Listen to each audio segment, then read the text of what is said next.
Assalamualaikum warahmatullahi ta'ala wabarakatuh.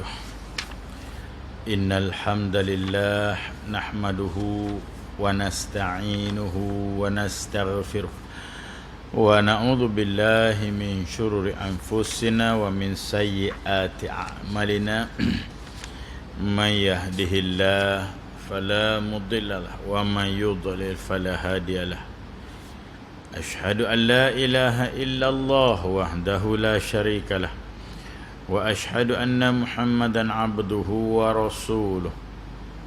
Qala rabbi shrah li sadri wa yassir li amri wa hlul 'uqdatam min lisani yafqahu qawli. Rabbi yassir wa la tu'assir, rabbi tamim bil khair. La hawla wa la quwwata illa billah, amma ba'd. Faya ibadallah, usikum wa iyaya bittaqwallah faqad fazal muttaqun. Wa tazawwadu fa inna khaira zadit taqwa.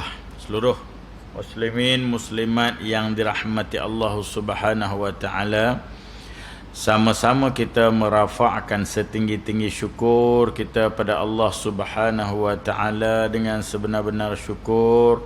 Cari bekal kita untuk hidup lepas mati kelak. Yang sebaik-baik bekal adalah bertakwa kita semua kepada Allah Subhanahu wa taala. Niat i'tiqaf dan ikhlaskan kedudukan kita, datang kita, hadir kita ke rumah Allah ni tidak ada lain liwajhillah, mengharapkan wajah Allah dalam syurga. Nah, jangan ada niat lain-lain tuan-tuan. Baik yang bercakap kena ikhlas, tuan-tuan yang mendengar pun kena ikhlas. Jangan ada niat lain tuan-tuan yang dirahmati Allah. Mudah-mudahan Allah terimalah segala amal kita yang tak seberapa ni tuan-tuan. Amal kita ni tuan-tuan tak seberapa sangat pun. Allahu akbar. Baik, insya-Allah 37. 37. Kedua tu kan. Okey, kita baca sepintas lalu hadis tu supaya tak tergantung. Orang yang suka meminta-minta menemui Allah, di wajahnya tidak ada sekerat daging pun. Masya Allah. Apa maksud orang suka meminta-minta? Apa maksud tak ada sekerat daging? Orang suka minta-minta sini dan bukan maksud si fakir miskin, bukan. Maksud sini dia jenis-jenis kedekut. Dia ada, bukan tak ada. Tapi dia kerja nak suruh orang sponsor je. Kerja nak suruh orang bayar je. Duit dia payah nak keluar.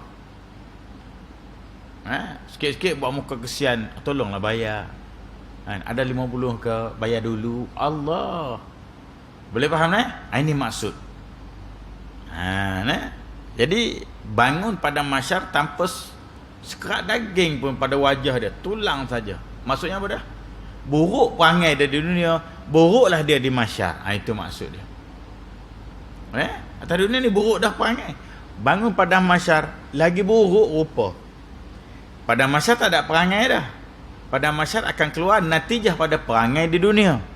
Maka perangai buruk dunia, natijah pada mahsyar buruk rupa tuan-tuan. Minta jauh. Sikit-sikit nak minta orang, sikit-sikit. Dia ada, duit dia ada, harta dia ada. Tapi kedekut. Itu maksud dia. InsyaAllah. Baik. So, kedua, dagingnya rontok. Ini syarah. Dagingnya rontok, itu daging dia tak ada habis lopong dan terlepas dari bahagian wajahnya sebab sangat pedihnya siksaan yang mengenai batang tubuh utama kedudukannya. Baik tuan-tuan. Kata tuan kitab, daging boleh tak ada dekat muka tu kerana siksaan yang teramat teruk dia terima. Dan muka ni tuan-tuan, banyak kita jumpa ayat-ayat dalam Quran, antaranya Allah sebut tentang azab neraka ni, Allah sebut muka. Yauma tuqallabu wujuhuhum finnar, muka. Pada hari wajah mereka dibolak-balik dalam neraka, Allah sebut muka. Padahal tuan-tuan, kalau dah bolak-balik dia sekali dengan badan, betul? Mesti sekali dengan badan. Takkan panggang tu pusing muka saja, tercabutlah batang leher kita. Mesti sekali dengan badan. Betul tak betul? Tapi kenapa Allah sebut muka? Pertama tuan-tuan, aib di muka. Yang kedua tuan-tuan, kalau cahaya panas terik, tuan-tuan akan kata apa? Pedih rasa muka. Betul tak betul? Pedih pipi. Betul tak betul? Kan? Tuan-tuan bakal lemang. Tuan-tuan kata apa? Oi, panas muka. Apa maksud dia tuan-tuan? Maksud dia tuan-tuan, muka ni adalah kulit yang paling nipis dan kulit paling sensitif dengan haba. Paling cepat rasa panas. Paling cepat rasa panas adalah kulit muka. Faham tak faham? Tuan-tuan pernah dengar orang sebut, oh rasa berbahanglah lengan aku. Rasa berbahanglah lutut aku, betih aku.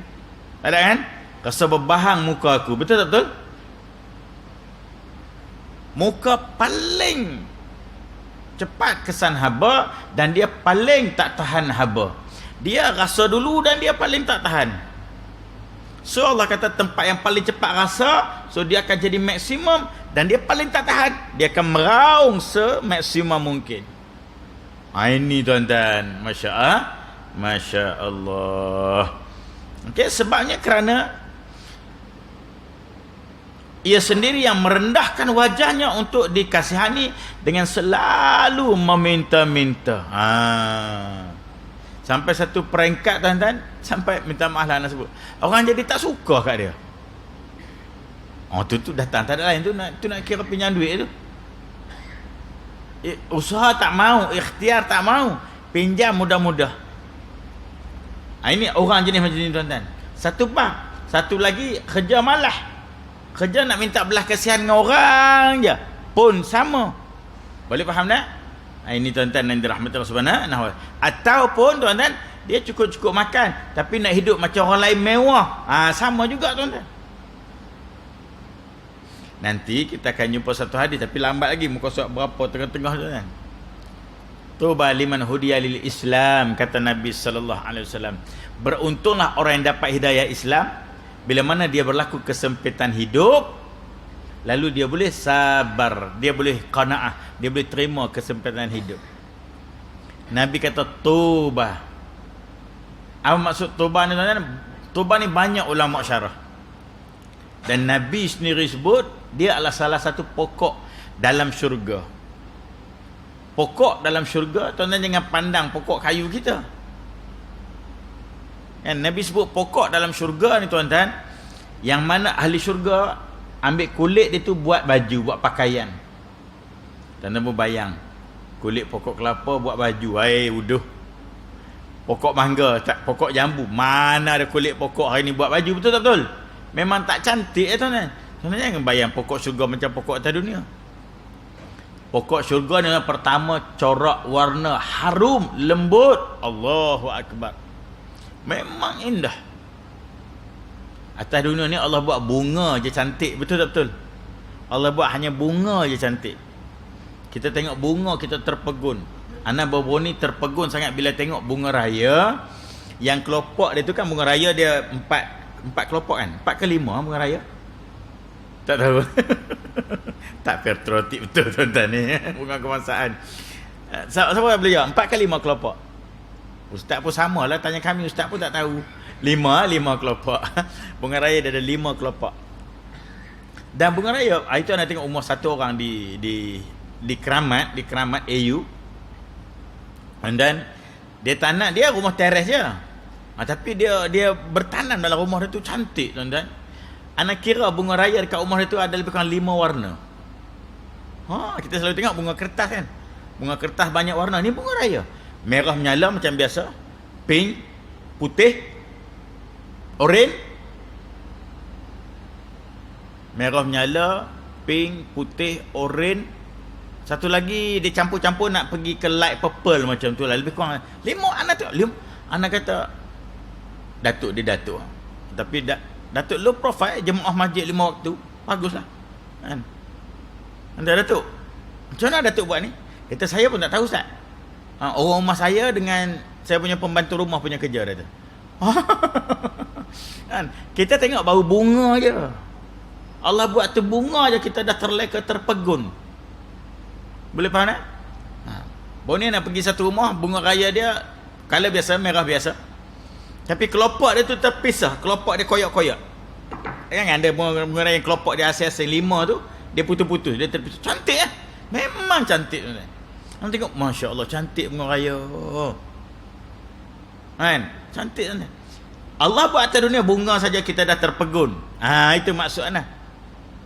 Tuba ni kata Nabi, bila mana Abu Sa'id Al-Khudri radhiyallahu ta'ala anhu tanya Rasulullah, Tuba ni apa dia Rasulullah? Tuba, Nabi kata sebatang pokok di syurga, yang mana ahli syurga ambil kulit dia buat pakaian. Atas dunia tadi tuan-tuan, dia punya bunga tu kita dah terpegun. Ada pokok ni dengan bau dia kita dah terpegun. Betul-betul? Rose kita petik cium. Betul kan?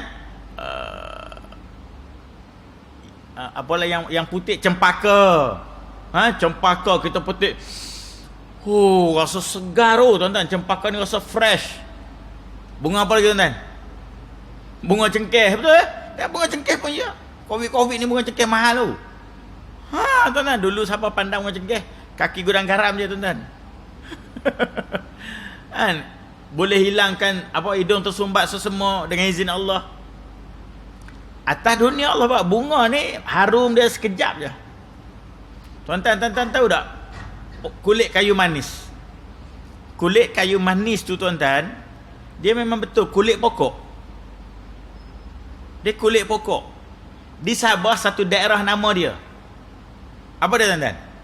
Siapa boleh jawab? Kau anda ada cerita sini. Satu daerah di Sabah, cuba sebut. Nama dia pokok tu. Keluasan katalah tuan-tuan, anda masuk di tanah wakaf. Orang wakaf tanah tu. Jadi sahabat ni nak naikkan ma'had di tanah tu. Kami turun kenderaan, anak kata, bang, wanginya bau ni. Ini bau tu, bau kulit kayu manis, anak kata. Betul lah Ustaz. Dalam tu ada pokok dia. Dia kayu manis ni dia bukan pokok renek. Dia jenis pokok besar. Pokok besar. Kalau kita biar dia memang besar lah, memang saiz balak lah dia. Kayu manis ni tuan-tuan. Jadi sahabat kata, pokok dia kat dalam Ustaz. Jom kita tengok. Kau tuan-tuan, satu kawasan tu dia ada sebatang dia. Satu kawasan tu bau harum tuan-tuan. Itu baru pokok atas dunia tuan-tuan. Di Sabah dia panggil apa dia? Keningau. Pokok keningau. Nama dia pokok keningau. Kat mana? Betul kan daerah Keningau kan? Rupanya orang pakar pergi ambil. Satu kawasan tu bau harum. Masya Allah tuan-tuan. Sebab tu kalau tuan-tuan pergi ke Sabah, tuan-tuan pergi kedai runcit, kalau tuan-tuan beli kulit kayu manis di kedai runcit, tuan-tuan rugi. Kalau bahasanya tuan-tuan tak cerdik. Tuan-tuan pergi di tamu pasal tani dia kan. Tuan-tuan sebatang persalengan tu. Ni buat balik 2 tahun tak habis tuan. Kulit kayu manis dia. Di Sabah. Betul. Pokok atas dunia, tuan-tuan, keluasan tu anda rasa bau harum tu 2 kali ganda ruang solat kita ni lah. Katalah dia duduk di tengah-tengah, keluasan 2 kali ganda ruang solat ni harum semerbak. Itu pokok atas dunia sebatang, satu kawasan tu bau harum semerbak. Dan bayang ni pokok syurga ni. Ini nak sebut keindahan. Allah buat atas dunia, Allah buat bunga cantik, bunga harum, batang dia harum. Ada pokok, ada tak yang akar dia bau wangi? Ada tak? Akar apa bau wangi?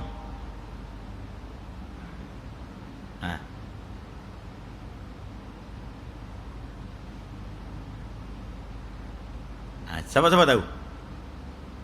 Akar yang bau wangi. Apa dia? Ada tak? Anda rasa betul kot jawapan yang anak nak bagi ni? Anda rasa lah. Tahu tak? Saffron, betul? Saffron akar kan? Za'faran. Dia akar kan? Tak pasti. Bunga? Bunga. Dia bukan akar, dia bunga. Yang tu tuan-tuan, Masya Allah.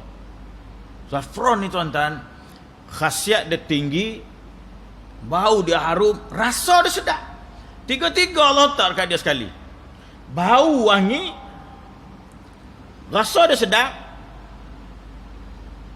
khasiat dia banyak. 1 gram Dia orang tak jual kilogram setengah kilo dah tau. Orang jual gram-gram. Gram-gram. 1 gram tak silap ana 50 rial. Mana? Itu di sana kan. Tempat kita lagi mahal. Di Arab 50-60 rial 1 gram. Sejemput adalah 1 gram. Kalau nak buat sebalang sirap tu tuan-tuan, bubuh dia 1 cubit cukup. Merah 1 jat air. Hebat Zafran ni tuan-tuan. Atas dunia Allah dah tunjuk dah bukti kehebatan dia, kekayaan ilmu dia. Boleh faham tak? Faham tak faham ni? Ini tuan-tuan. Atas tu Dr. Hamka rahimahullah ta'ala disebut, kita nak faham ayat Quran, nak faham syurga ni tak susah. Atas dunia Allah dah tunjuk semua dah. Allah tunjuk semua dah. Zafran contohnya tadi kita dah sebut tuan-tuan. Madu keluar pada bontot lebah tuan-tuan, syifa macam-macam penyakit tuan-tuan. Boleh tak? Okay, ketiga pula, orang yang semacam di atas itu akan dibangkitkan. Dibangunkan dari kuburnya, tu dibangkitkan. Dari kuburnya dalam keadaan wajahnya hanya nampak tulang belulang saja, dan ialah suatu tanda yang dapat dimaklumi oleh orang banyak perbuatan setiap dilakukan waktu dunia. Orang tengok muka dia tuan-tuan, orang tahu dah dia ni dunia lalu kaki meminta-minta. Itu maksud dia. Kaki meminta-minta. Dia tak malu tuan-tuan. Dia sanggup jatuhkan maruah dia, air muka dia. So bangun pada mahsyar, dia tak ada rupa kat wajah dia, tak ada daging. Maknanya apa tuan-tuan? Orang yang meminta-minta dan keadaan dia tidak perlu, dia tidak terdesak, satu dosa. Dia bukan dalam kesempitan hidup, dia biasa, tapi dia nak lebih pada orang, ataupun dia nak sama macam orang lain, lalu dia minta sana minta sini, berdosa. Sebab tu tadi hadis yang Anda sebut, yang Nabi kata toba, berjayalah orang yang dapat hidayah Islam. Lalu bila dia ke atasnya berlaku kesempitan hidup, dia redha, dia tak meminta-minta, dia tak buat benda haram, dia cukup dengan apa yang ada. Orang ni Nabi kata beruntunglah dia. Toba tu ada macam-macam ulama kata. Pertama, ulama kata toba ni syurga, toba ni berjaya. Boleh faham tuan-tuan? Dalam masa yang sama Nabi dah sebut toba ni pokok dalam syurga. Maknanya memang syurga lah orang tu. Kalau Nabi sebut toba tu memang syurga lah orang tu. Boleh faham tuan-tuan yang dirahmati Allah Subhanahu. Ada hadis-hadis lain lagi ada perkataan toba ni tuan-tuan. Allahu akbar. Ada sebuah hadis yang menguatkan pendapat bahawa orang tersebut jatuh tidak ada harga diri, ya Allah, dan nilai sedikit pun.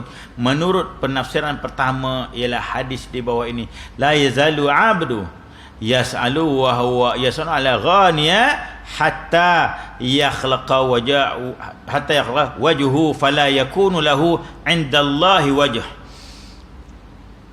Tidak henti-hentinya seorang hamba itu meminta-minta padahal ia seorang yang kaya, yakni cukup sehingga akan dirasakan wajahnya pada hari kiamat. Di sisi Allah orang itu tidak ada wajah lagi, yakni tidak ada nampak daging pun sikit dekat muka dia. Dia kaya, dia bukan orang susah. Boleh faham tak? Tentang Allah Subhanahu wa ta'ala. Dalam masa yang sama, kalau ikut hadis kedua ni tuan-tuan, dia cukup segala-gala tapi tak pernah puas. Tak pernah puas. Tamak, ya Allah ya. Sebab itulah tuan-tuan, kita Nabi SAW pesan sangat bergaul, berkawan dengan orang miskin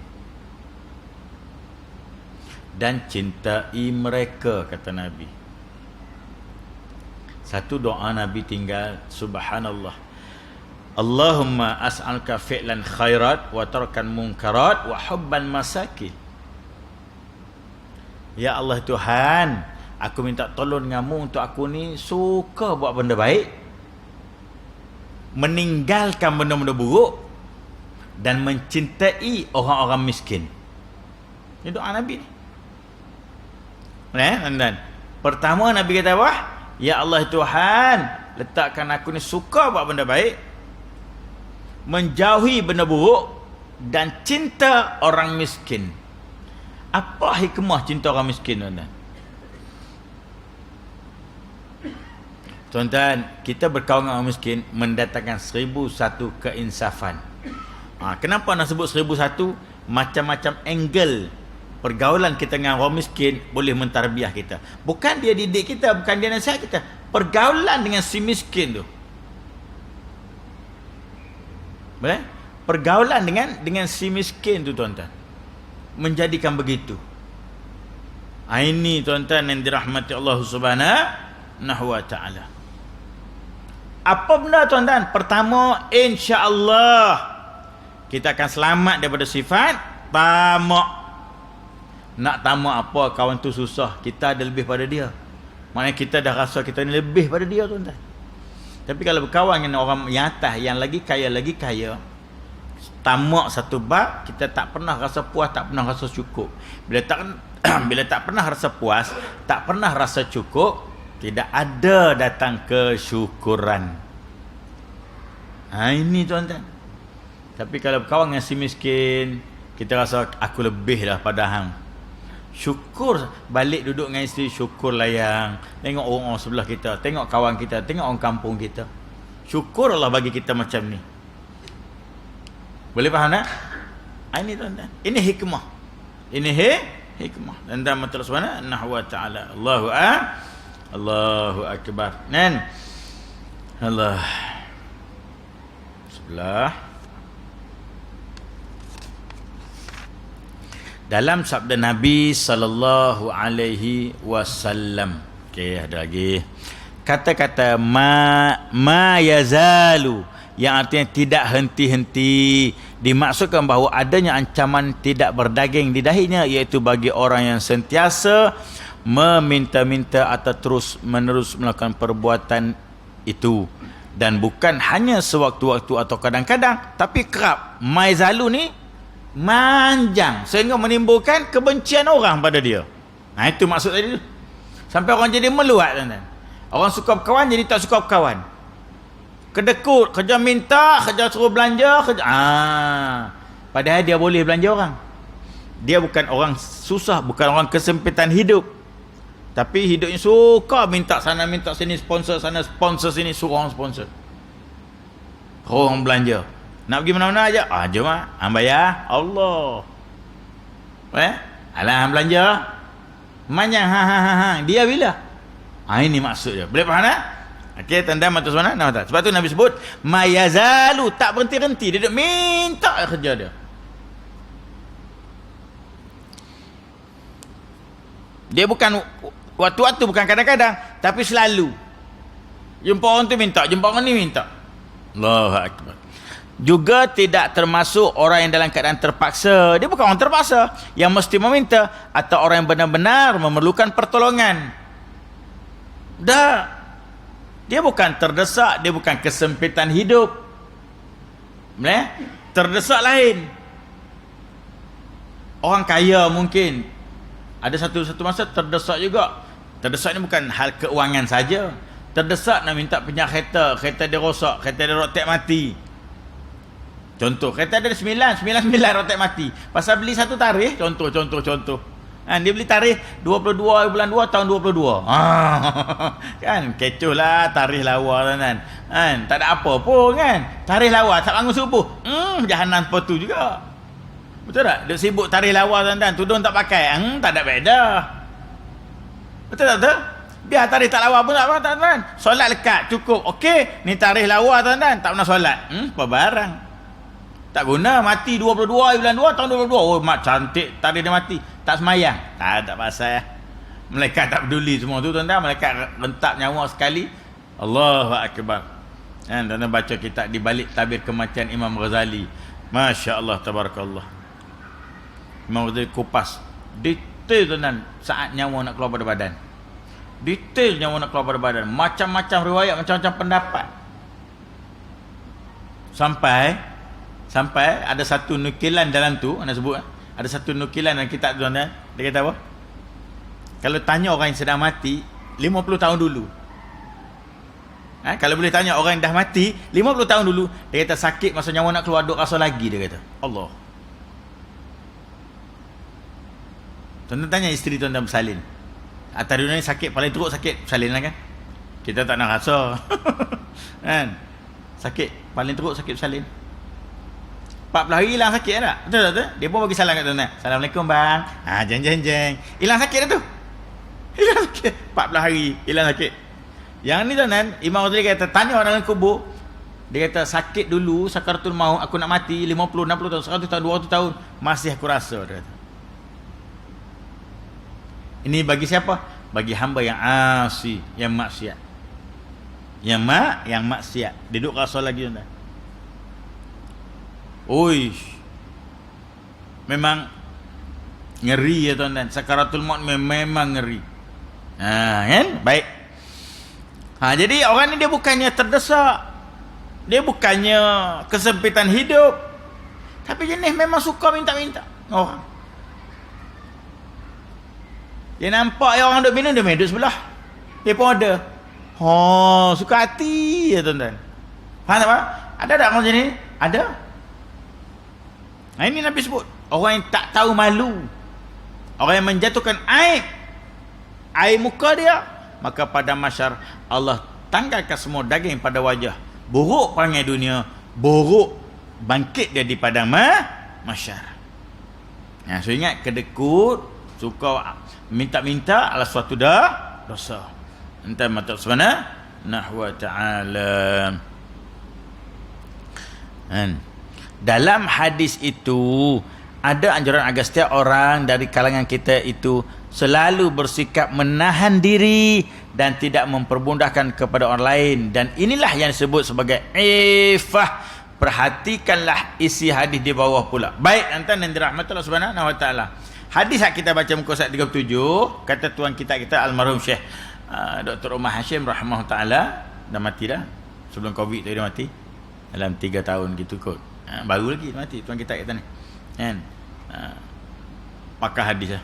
Memang pakar hadis lah dia ni. Pakar hadis. Azhar. Baik tuan, dia kata apa? Ada anjuran dalam hadis tadi, Nabi melarang kita daripada sifat meminta-minta. Yang dalam keadaan benda tak perlu, benda tak penting. Itu maksud dia. Kan? Tapi kalau penting, perlu, terdesak, tak ada masalah tuan-tuan. Kan? Memang dalam Quran pun Allah sebut lisaili wal mahrum. Orang yang kesempitan hidup ni ada dua. Lisail, orang yang meminta-minta, dia perlu sangat, dia terdesak, dia minta pinjam dengan keluarga dia. Yang tu dia perlu. Boleh faham tak?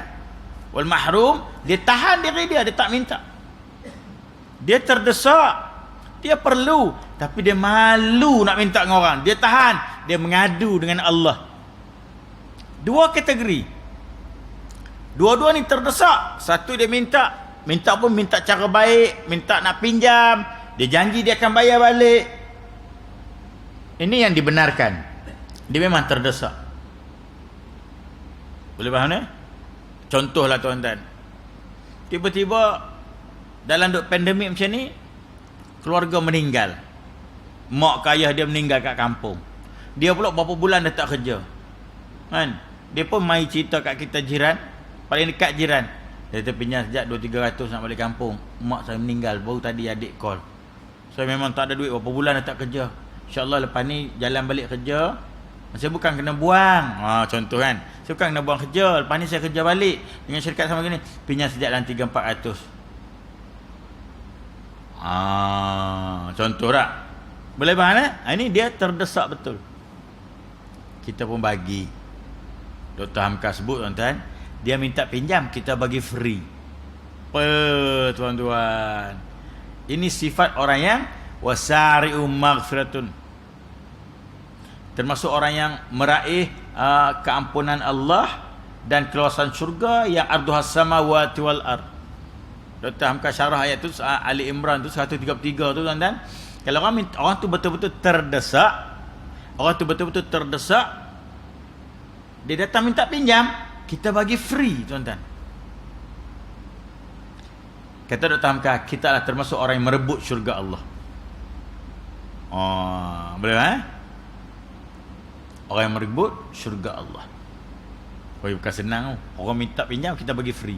Inilah orang yang berebut nak masuk syurga. Kata surah Ali Imran 133-34. Dan syarah dia panjang lah. Nah, insya-Allah. Tuan-tuan, waktu masuk 2 minit, anda buka soalan. Kalau baca hadis ni, syarah dia bawah. Jadi telajak pula. Anda ada satu lagi kelas. Tuan-tuan, sila satu soalan. Tanda kita berhenti kat hadis tu. Bulan lepas kita sambung insya-Allah. Siapa ada plan, ada hajat, ada nak pergi umrah Ramadan, anda masih buka 9 April. Hari ni 25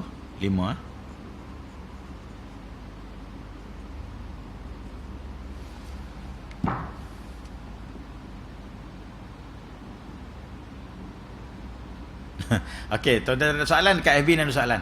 Macam mana ustaz kalau orang yang suka meminta-minta ni jadi kerjaya hidupnya? Sama. Maksudnya dia jadikan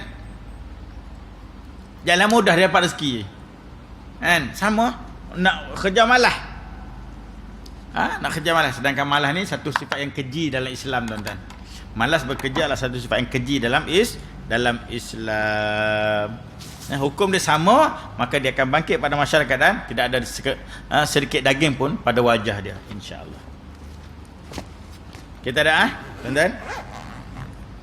Kalau ada siapa yang bertanya tentang umrah Ramadan tu, bolehlah tuan-tuan panjang-panjangkan insya-Allah. Ataupun tuan-tuan ada plan untuk Disember, umrah Disember ni, wallahu taala alam, tuan-tuan. So, okey, sedang elok kita tutup kafaratul majlis suratul As. Subhanakallahumma bihamdika asyhadu an la ilaha illa anta astaghfiruka wa atubu ilaik. Bismillahirrahmanirrahim. Wal 'asri innal insana lafi khusr illa alladhina amanu wa 'amilus solihat wa tawasaw bil haqqi wa tawasaw bis sabr. A'udzu billahi minasy syaithanir rajim. Bismillahirrahmanirrahim. Alhamdulillahi rabbil alamin wassalatu wassalamu ala asyrafil anbiya'i wal mursalin wa ala alihi wa sahbihi ajma'in. Radina billahi rabbil islami dina wa bi Muhammadin nabiyyan wa rasula. Allahumma arina haqqan warzuqna ittiba'ah wa arina batilan batilan warzuqna tinaba. Allahumma asin aqibatana fi umuri kulliha wa ajina min khizyi dunya wal adzabil akhirah. Allahumma barik lana fi Rajab wa Sya'ban wa ballighna Ramadan wa sallallahu ala nabiyyina Muhammad wa alihi wa sahbihi wasallam. Walhamdulillahi rabbil alamin. Taqabbalallah.